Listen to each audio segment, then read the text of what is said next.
The NFL, the 2026 NFL draft is less than 2 weeks away, and we have some more needs for teams from picks 17 to 22. Let's get into it right now.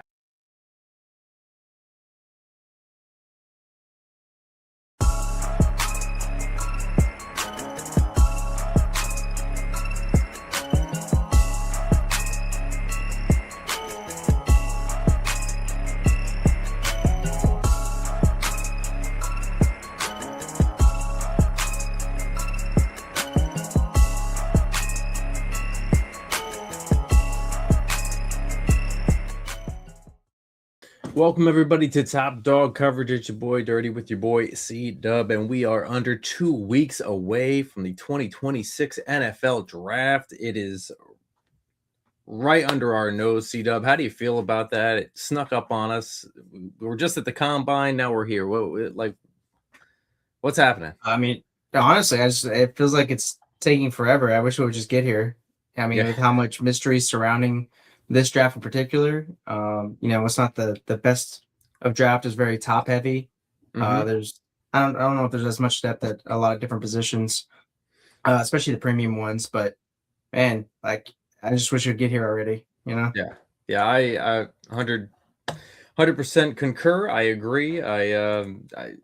Thursday couldn't come fast enough next week. So I mean, I'm ready to rock and roll. But you know what me and C-Dub are ready for? We are ready for you guys to hit that subscribe button and smash that like button for us, okay? Because we have been grinding hard, working hard. So follow us at Top Dog Coverage on all the major platforms, on YouTube, X for the cool people, we call it Twitter, the OGs, we call it Twitter, TikTok, Facebook, Instagram. Stay connected with us at Apple and Spotify. Swipe up, hit the 5 stars, leave a comment, go to topdogcoverage.com, vote for your favorite team. Hit us with an email if you want to talk about your rivals. We like talking about rivals, right, C-Dub? Facts, exactly. So we talk a little bit of trash here and there and everything. So shout outs to Marco Jordan checking in with us. So hello, Marco. Hope you're having a great night, my friend. And hope everything is well over on that side. But before we get into anything and we get into any talk about teams and their needs before we go into the draft, should we jump into a little bit of news? Because we got a little something. We got some news. Yeah. Always got a little something, right? All right, let's jump into it.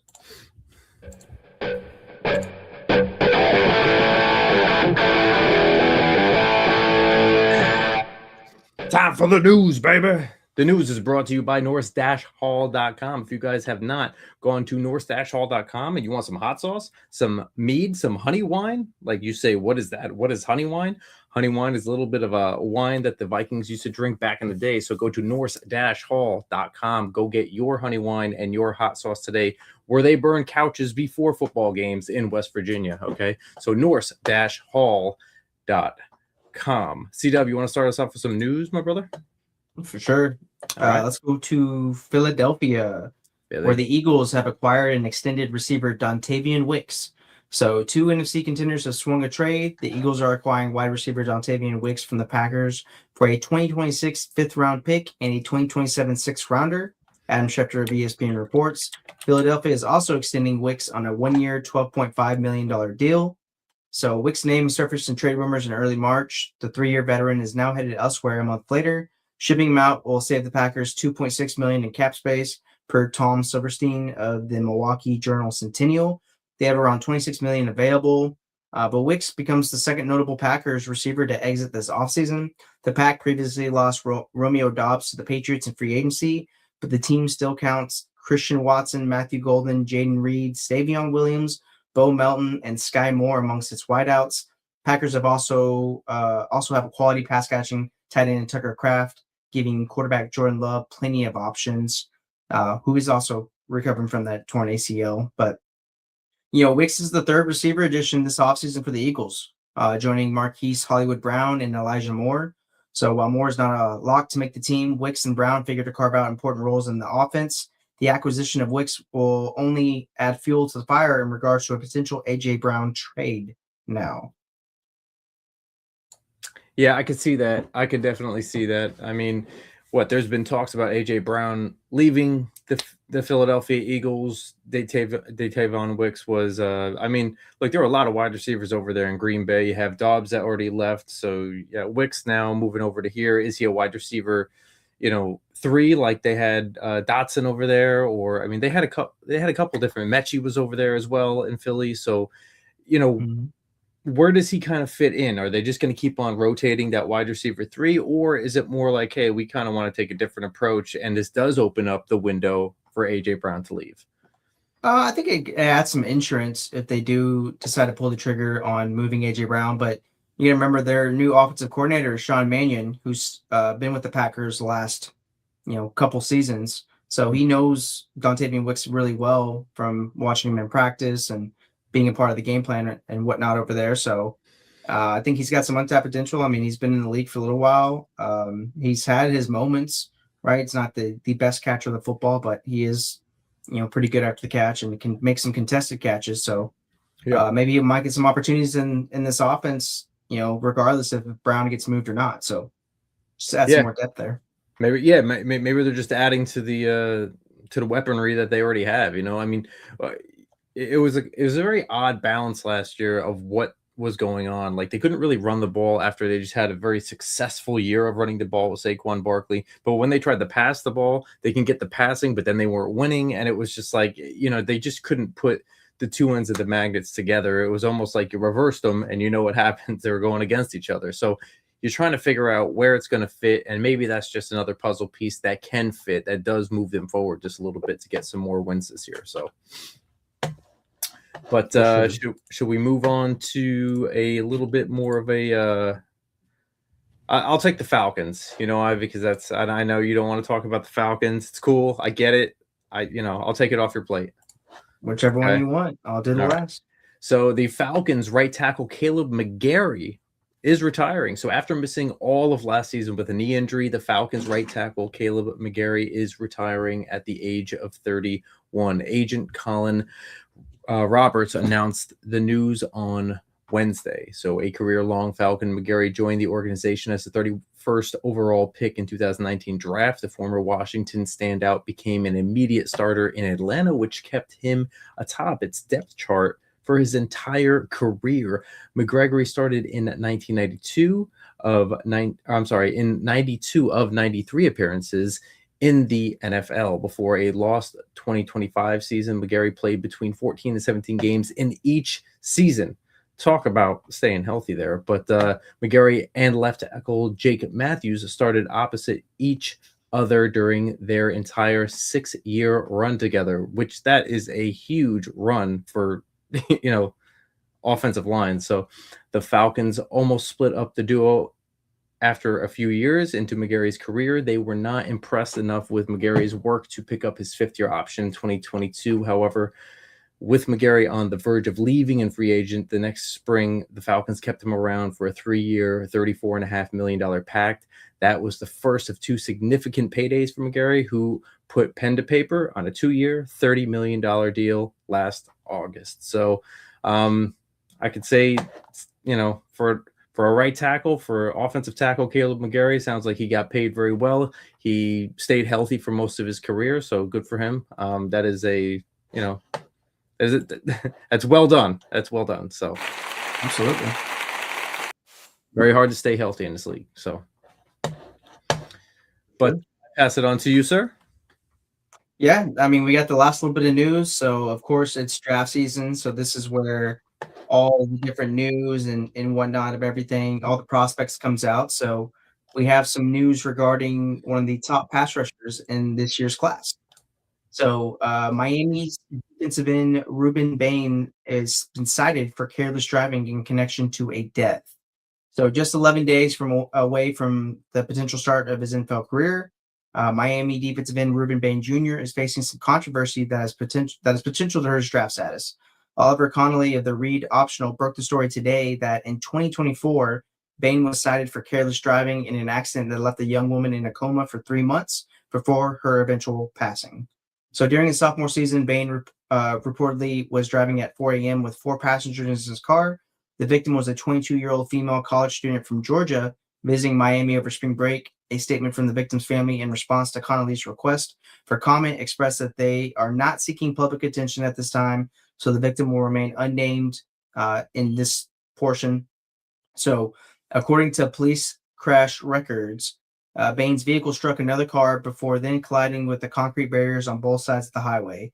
The victim suffered incapacitating injuries and was rushed to the Ryder Trauma Center. Comatose, she failed to regain consciousness before dying a little under 3 months later. A second passenger also sustained injuries from the crash and ended up hospitalized. The police report for the crash lists that Bain operated his vehicle in a careless or negligent manner, but that his condition was apparently normal. The report is marked to show that there was no suspected use of drugs or alcohol and that no tests to determine such were performed at the time. So, if we go down a little bit further, Connolly's story presents quotes from multiple team executives and other sources claiming that they feel Bain was not transparent with them or that they are concerned about multiple incidents.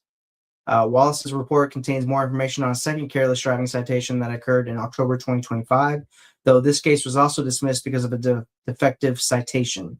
Connolly even draws parallels to the historic slide of offensive tackle Laremy Tunsil, who was projected by some to be the number 1 pick in 2016, but ended up falling to 13th overall after videos were leaked minutes before the draft showing him smoking from a bong. But others in the media don't seem to be reacting with the same level of concern for Bain's draft stock. In the wake of Connolly breaking the story, Sports Illustrated's Albert Breer added that teams have been aware of this case for a long, long time, and that a lawsuit associated with this case was settled in Miami.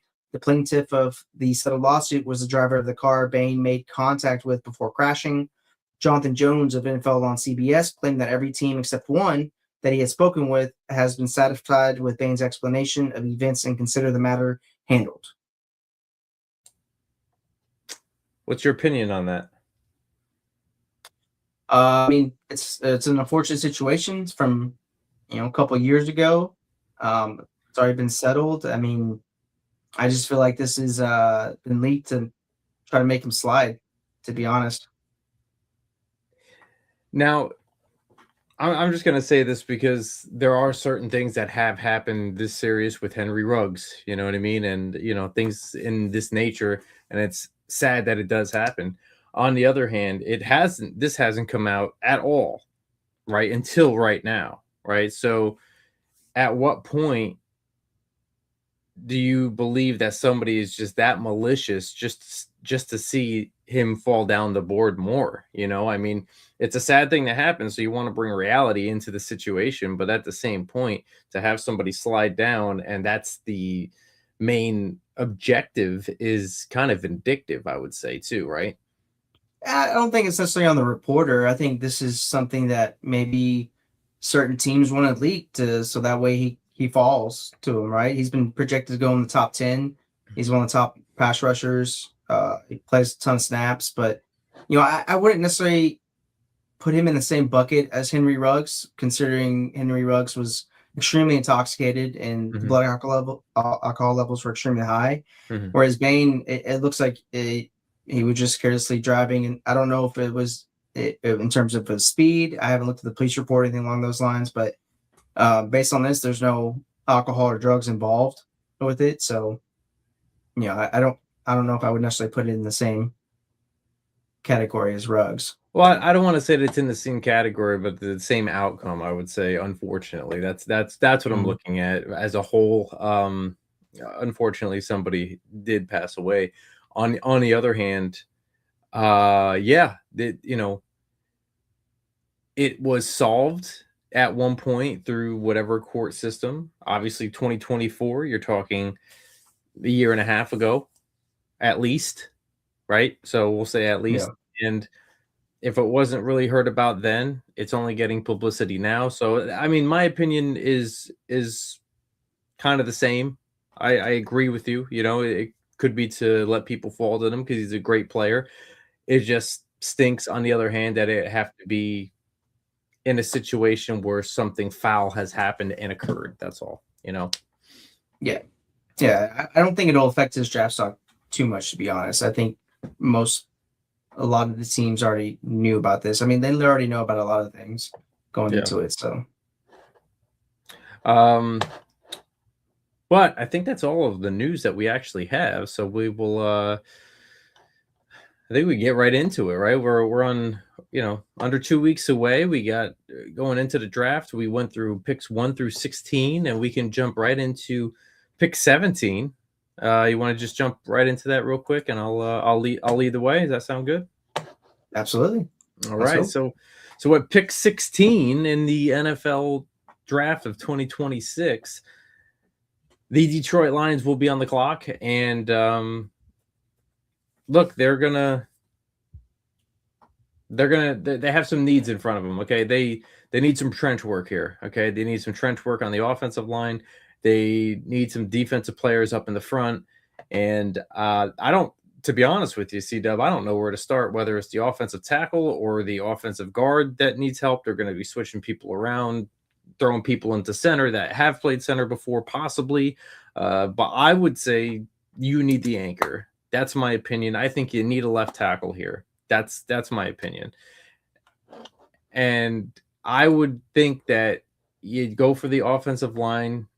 You do need some edge help. You do need some defensive tackle help. You do need some guard help. These are you're really just looking at the trenches. I don't know what you're looking at, but that's kind of what I'm looking at. Left tackle mainly. I know that's just offensive tackle, or offensive guard, and then either edge or defensive tackle. Those are the things that I'm really looking at. What do you see here? Yeah, I think offensive tackle for sure. I believe the plan is to switch Penei Sewell from right tackle to left tackle.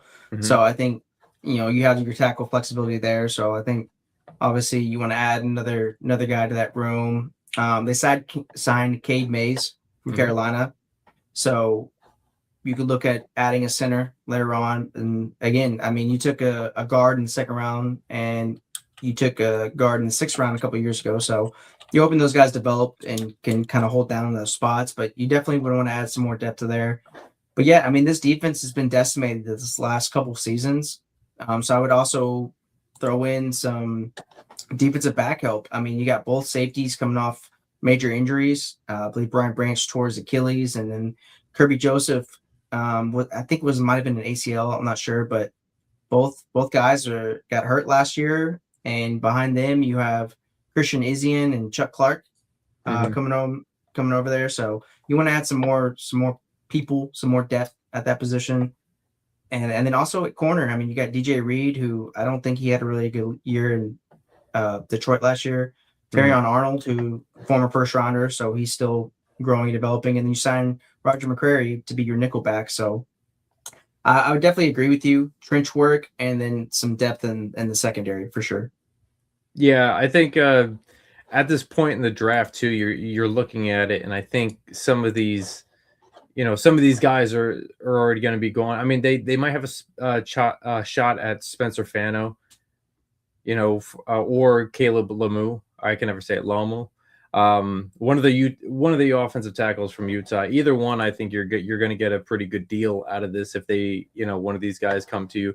But I think in this draft, it might be a little hard to rely on, like a Monroe Freeling or a, Francis Magua to fall to you. It's possible. We've seen crazier things happen, right? But I think that's what you want to do. They've both played right and left tackle as far as I believe.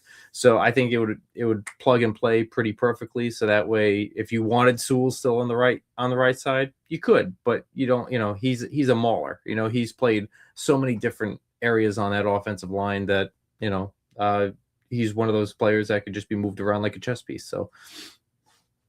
Yeah, I think if you're Detroit, I think realistically you're hoping Monroe Freeling falls to you because I mean he's probably got the most upside at the tackle position. Yeah, and he's still relatively young, and he played left tackle at Georgia, so yeah, big dude too. That's very big. So that's one that he's got a great athletic profile. So if you want to keep Sewell at the right tackle spot, you're hoping that he can fall and just plug him in, so he can be your left tackle for the next 10 years. Yeah, I mean, and if you're looking at Freeling or Mano or Manu, or any of these guys, you're talking pretty much top 5, top 6 offensive tackles in college football. You know what I mean? So you're not. I don't want to say you can't miss. Obviously, we've had this discussion before where they've got to show up when they're drafted too. They got to put in the work. They have to understand whether they can make it or they can't.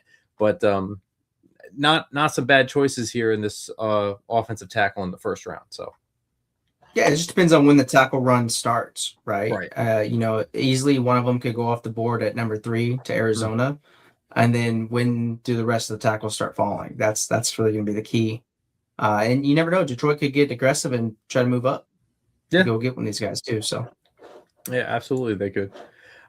So I mean, we'll recap this real quick, but I would say offensive line, edge, defensive tackle, I would say, and then either safety or linebacker. But I think I'm going to go with you with like safety-ish in that area. So what are your? I think we're around the same area within the top 2 needs there that really need to be addressed. But I think it can sway either way after that, right? Yeah, I think definitely offensive line help. I'm just going to say offensive line because they need tackle, guard, center. Yeah. Some edge help for sure, and then secondary. Yeah. And maybe linebacker too. I mean, you lost Anzalone, so maybe you want to get another body in there. Yeah. Yeah. I mean, look, last year they lost a lot of coaches, and it kind of showed a little bit, and now they're losing a couple players. So, it's a perfect time to get some new kids in there and just shake things up and see if that coaching core has come to where you wanted it to be after a year of losing so many. So hopefully it can regenerate and everything come back to full circle. So you want to take us over to pick 18, sir? Yeah, so that's going to be the Minnesota Vikings. So they went 9-8 last year. This team recently signed a new quarterback, Kyler Murray, free agency.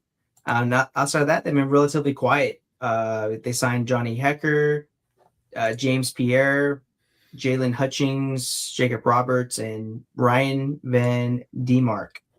And that's it. So this is a team that, as of right now, looks like they have 9 draft picks in this class. You had longtime standout Harrison Smith retire, so I would say safety is a major need for them.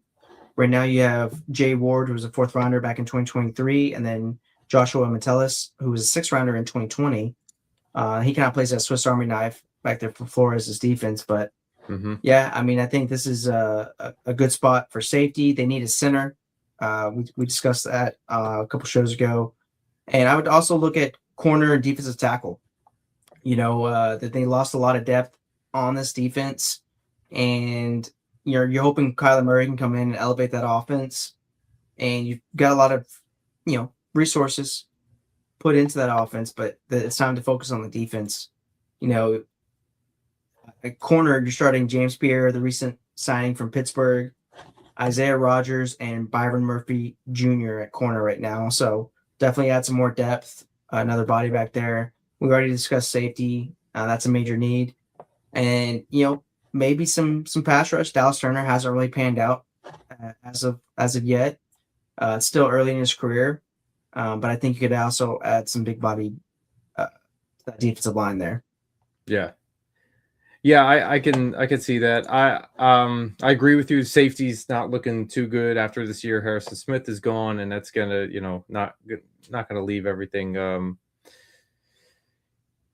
It's it's not gonna look. It's gonna be very empty in that backfield. But yeah, I would say, in my opinion, this center is the next hardest thing to fill there. And in this draft, like I would always say, go for the offensive line first, right?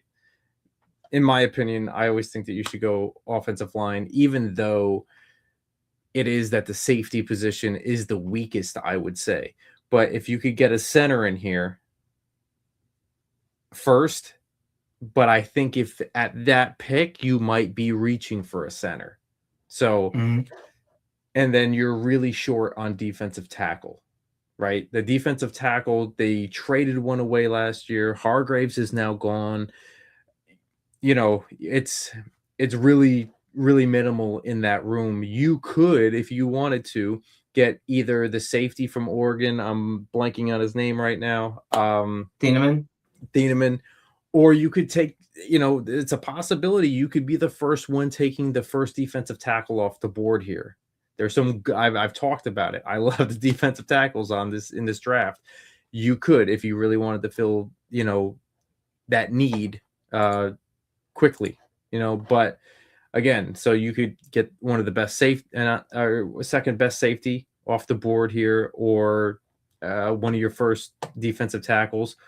I don't think you do have a slew of cornerbacks depending on where they are. I don't know where they are with the second round picks and where they're at.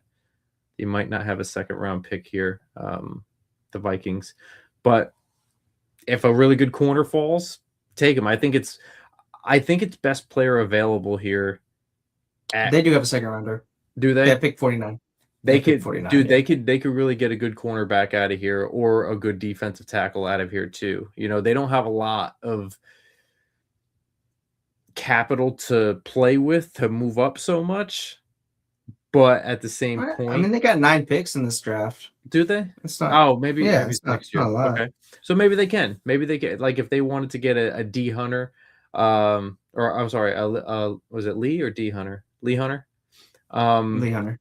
In the second round, or Caleb in the second round. I think you might be able to do that. But I mean, I agree. I would say that safety, I'm going to go center first as a need, but I think you should still take a safety, cornerback, or defensive tackle first. And then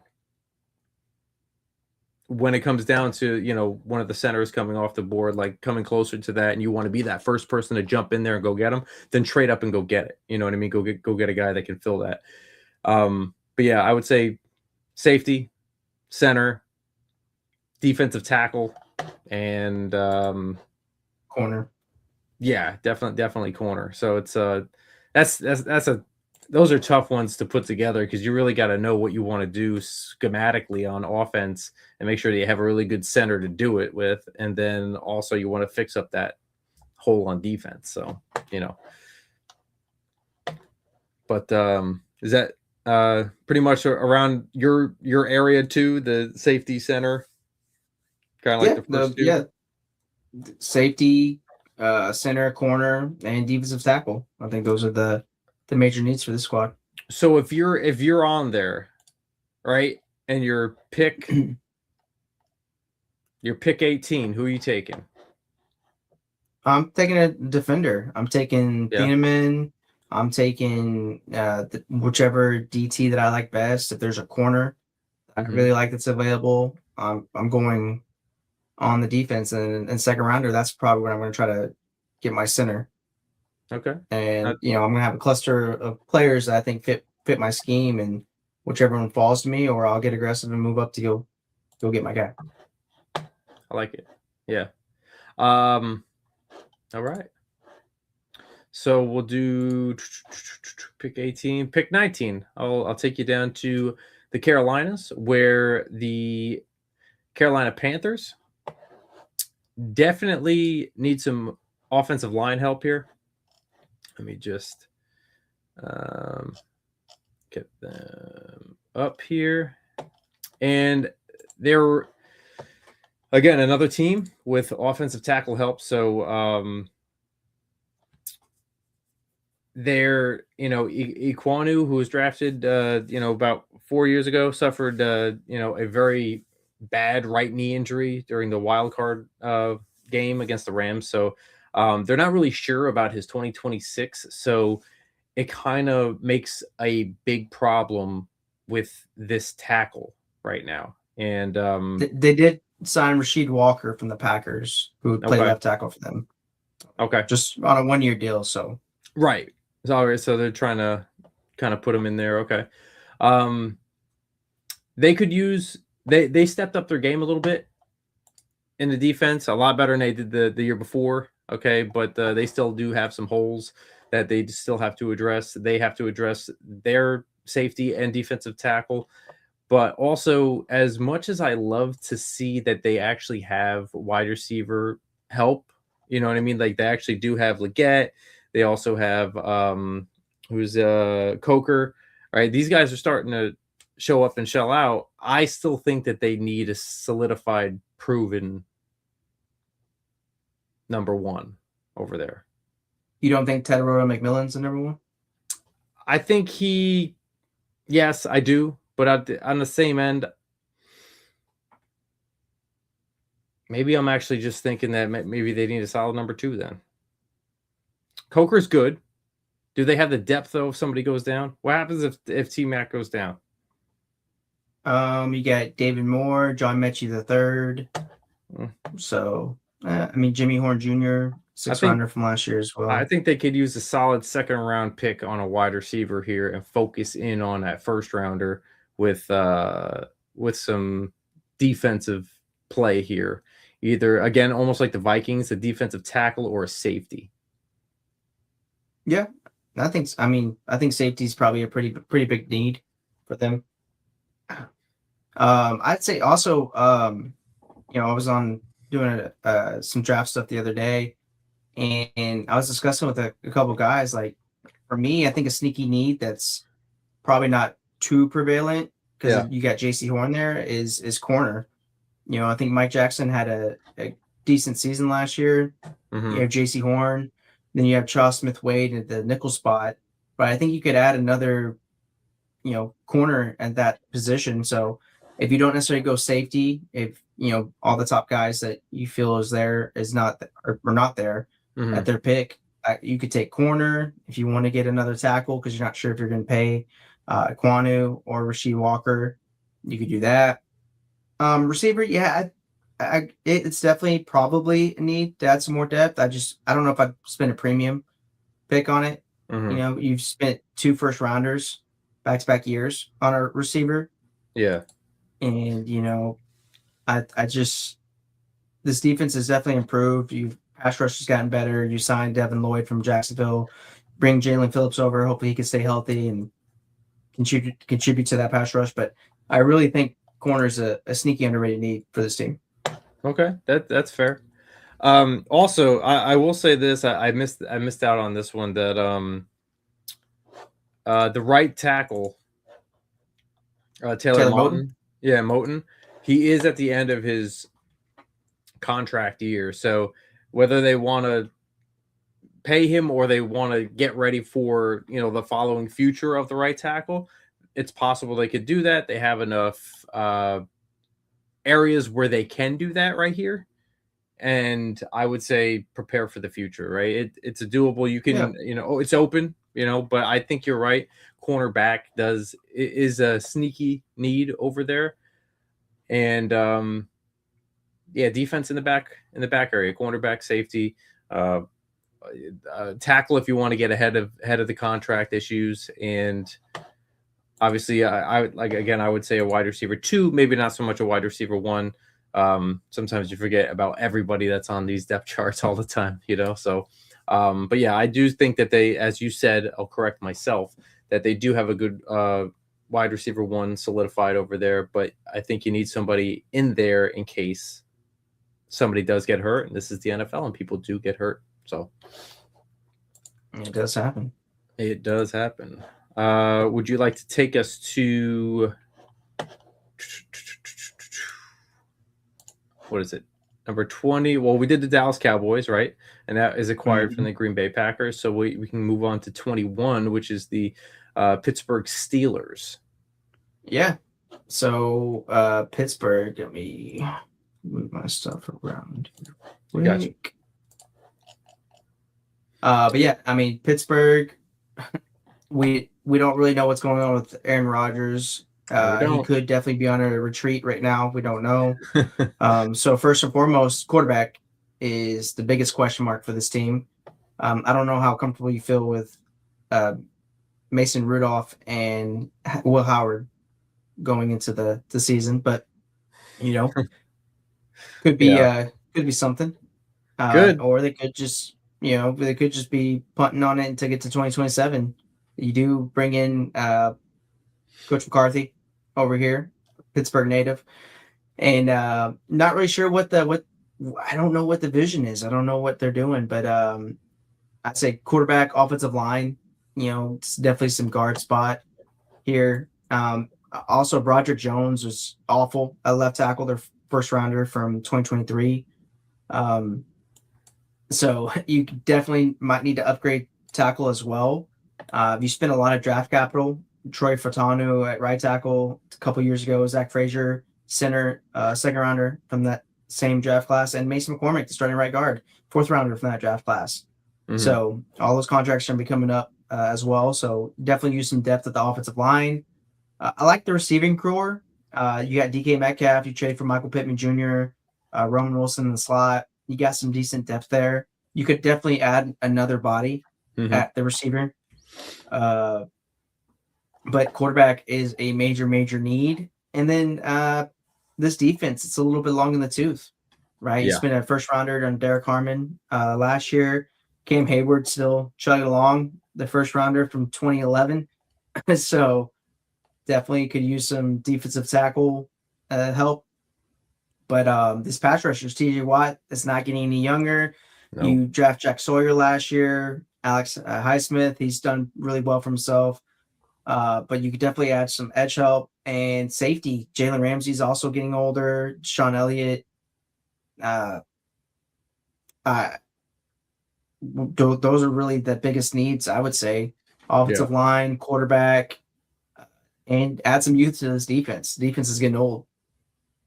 Yeah, I think they need to grab somebody here on that defense. I hate saying this, but if you're gonna have to, at this point, I would say if they can make some trades, go get some people, because whatever quarterback is there, the interior line, the guard area has been was it Samalu?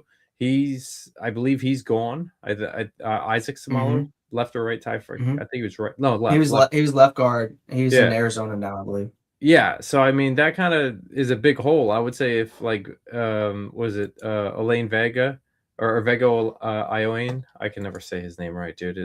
Vega. Yeah, if Vega can make it down to them from Penn State, I would say pick him up. It would fill a major gap in a way that you can create points, regardless of who's behind that line. But you need to solidify that. And I mean, if you need to come to a shootout, then and you can hopefully get your second rounders or whomever and start to plug in those pieces on defense. But if you don't solidify that middle part of your offensive line, then signing people like Rico Dowdle and getting people in there is going to mean nothing when you get so many tackles for a loss, because you can't fix you can't utilize them correctly. So I would say plug and play whichever offensive guard does fall to them, and I think there's a few really good ones in this draft. And then after that, I don't know what to say with this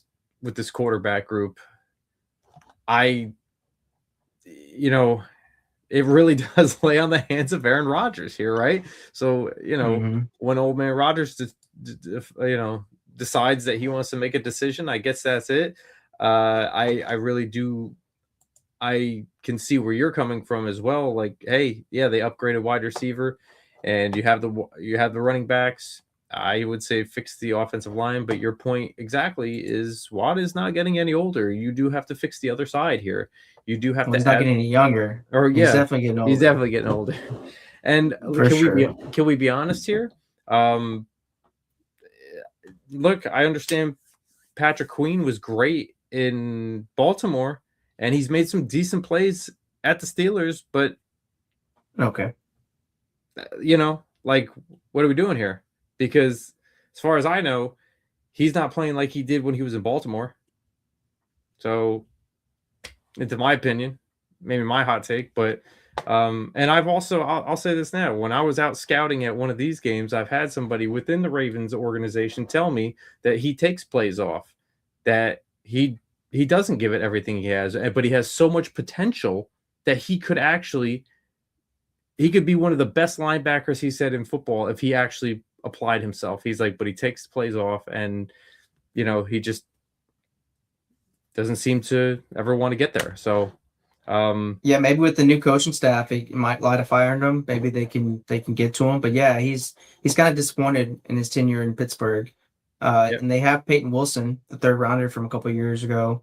So you're hoping that he can continue to develop and get better too. But yeah, I mean, I pick any position on this defense, and it needs to have some youth at it. You know, you have to incorporate some talent, some youth, and some focus on this defense. Pittsburgh's known for their defense, and I feel like it hasn't really been that great. No, last it hasn't. couple of years. And I'll be honest with you here. I mean, if they're moving Jalen Ramsey over from corner to safety here, right? And he played safety last year, right? Okay, sorry, yeah.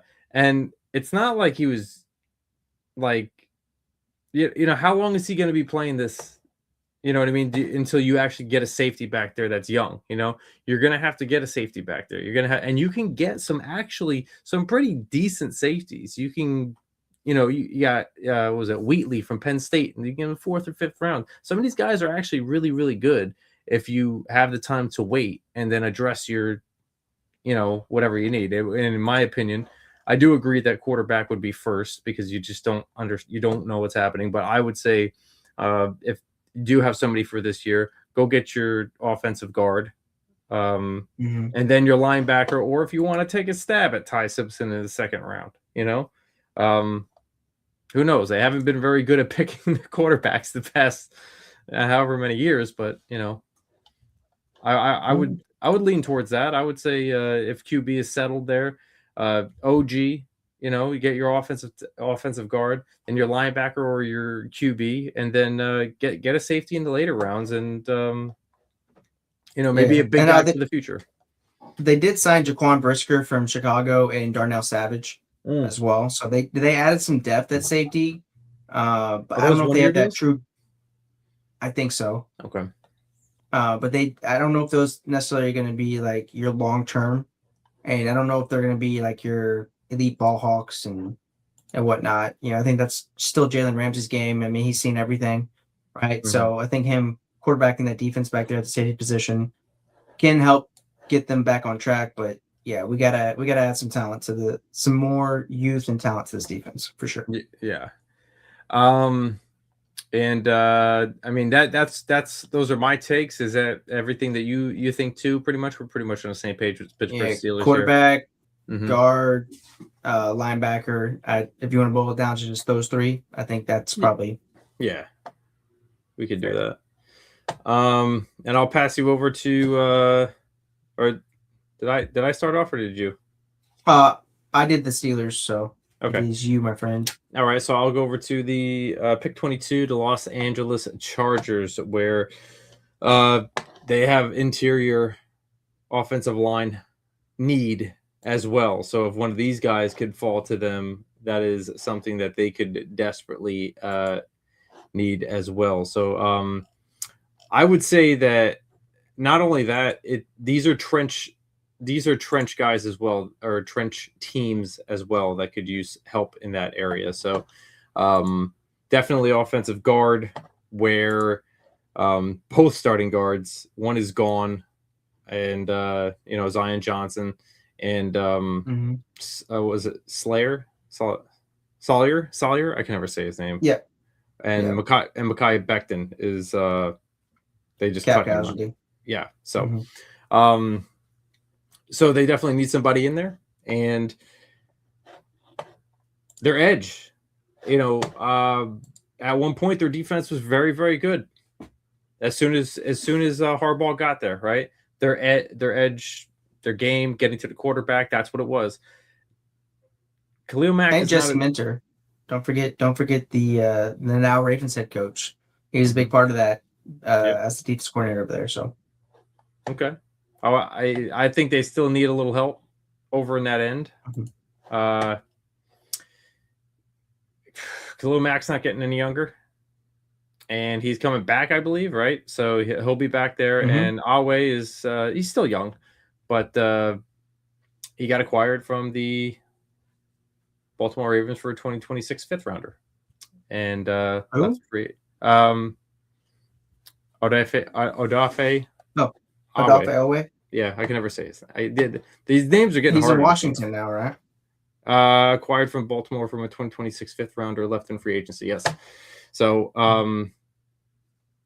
dude, it's they need this. They need this, and they need to address their defensive tackle. As we had Ozzy, one of our listeners, and also a Dynasty guy, said that's what Minter would like. You know, Minter is this he's going to want this defensive tackle in there. He's going to want big guys in there, and they're going to have to address He's also that. in Baltimore now, though. Just so you know, he's the head coach of Baltimore. Oh, sorry. Yeah, I get mixed up at times. So many names that go around. It's all good. Yeah, it's good. It's all good. But you know, one thing last year is the injuries just decimated this team, right? Yeah. Especially along the offensive line. So is it crazy to say that you could also add use a premium pick on some tackle depth?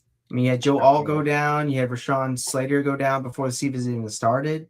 Yep. So, and right now you got Trevor Penning slated to play guard, that left guard spot. So I think anywhere along the offensive line, because right now you're looking at Slater, Penning, Biadasz, Strange, and Alt as your starting offensive line. And the only way I think that the Chargers are going to be able to continue to win games is if you protect Herbert. Yeah. And you can lean into that run game with Omarion Hampton, right? And if you don't add some more depth and add some more pieces of the offensive line, no shot. Yeah. I think if they go after their guard first and then they get their tackle depth, they have good coaches. You know what I mean? That's one thing that they have is good coaches. They teach their players how to do their job very, very well over there. So I would say that I agree with that. Nobody expected all of these tackles to go down the way that they did. They went like dominoes, right? Mm-hmm. You know, what's in the water over there? I don't know. I have no idea. But it's something that is detrimental to their offensive line. So their guards are gone. Their tackles are hurt. And you got, you know, the quarterback sitting there, Herbert, running for his life. Yeah, running for his life. That's all. And he dealt with a lot of injuries too. I mean, he's getting beat up back there. Absolutely, he is. And I would even say, like, at what point? This is a sneaky need, I would say, right? And I don't know where you take it, but again, another defensive tackle kind of team that needs it, and it's perfect for this situation. And I would say cornerbacks and safeties to stay ahead of everything too, because if you can't get pressure on the quarterback, I think this is just my opinion. If you can't get pressure on the quarterback like you have been the past 2 years, I think these corners are going to be tested and they're going to get beat, some of them. And it's going to start to become closer games than we think. So, and it won't be the Chargers that everybody expects. You know what I mean? But like, oh, well, what happened to them? They have a great offense and great weapon. Yeah, but like if the defense can't apply the pressure with newer, younger people getting to the quarterback, all these corners aren't star corners. They're not bad corners, but they're going to be tested. And I think that it will allow more points to be scored, in my personal opinion. Yeah, I mean, right now they're starting corners of their 2 5th-rounders from 2024. So I think that shows that they are good at drafting in the later rounds. So you could definitely find some more talent. I think you could definitely add to that room for sure. And safety, Derwin James isn't getting any younger. Tony Jefferson is also getting up there in age as well. So I think you could definitely add some youth to the safety room as well. Because right now, I believe Elijah Molden is your youngest safety right now. So yeah, I'll throw in one other thing. Quarterback.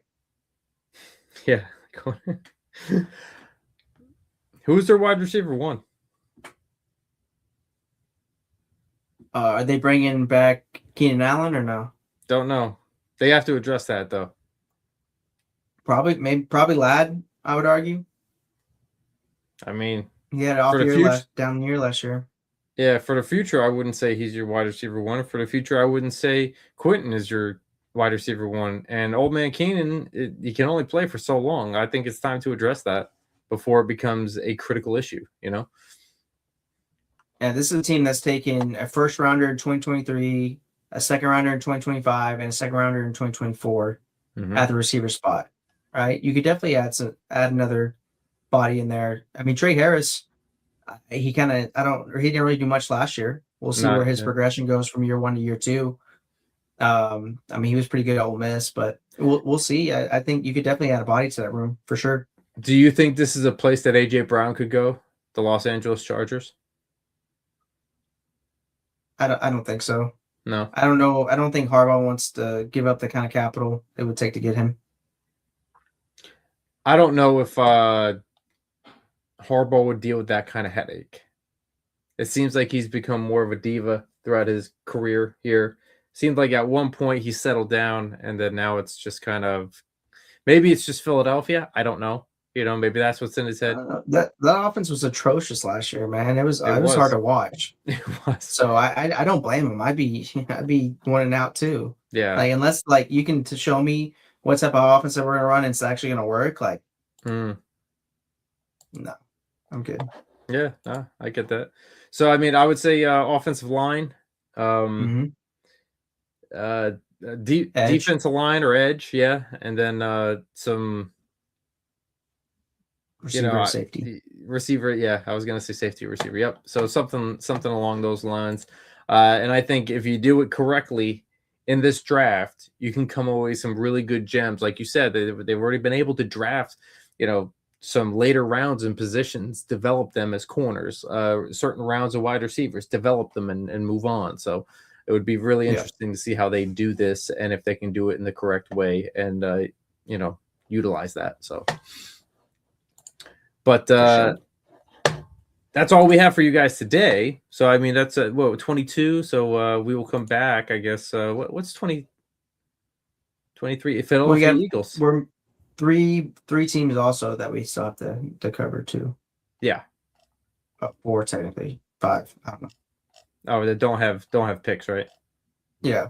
Yeah, that's right. Yeah, at the end we'll address Atlanta, Indianapolis, Green Bay, Jacksonville, and Denver. Yeah. They'll have their own little 5 category. Yeah. They will and deservedly so, I guess. They're trading away stuff just to make sure that they can get assets in their building. So is what it is. But if you guys have not yet, please follow us at Top Dog Coverage on YouTube, Twitter, TikTok, Facebook, and Instagram, and stay connected with us.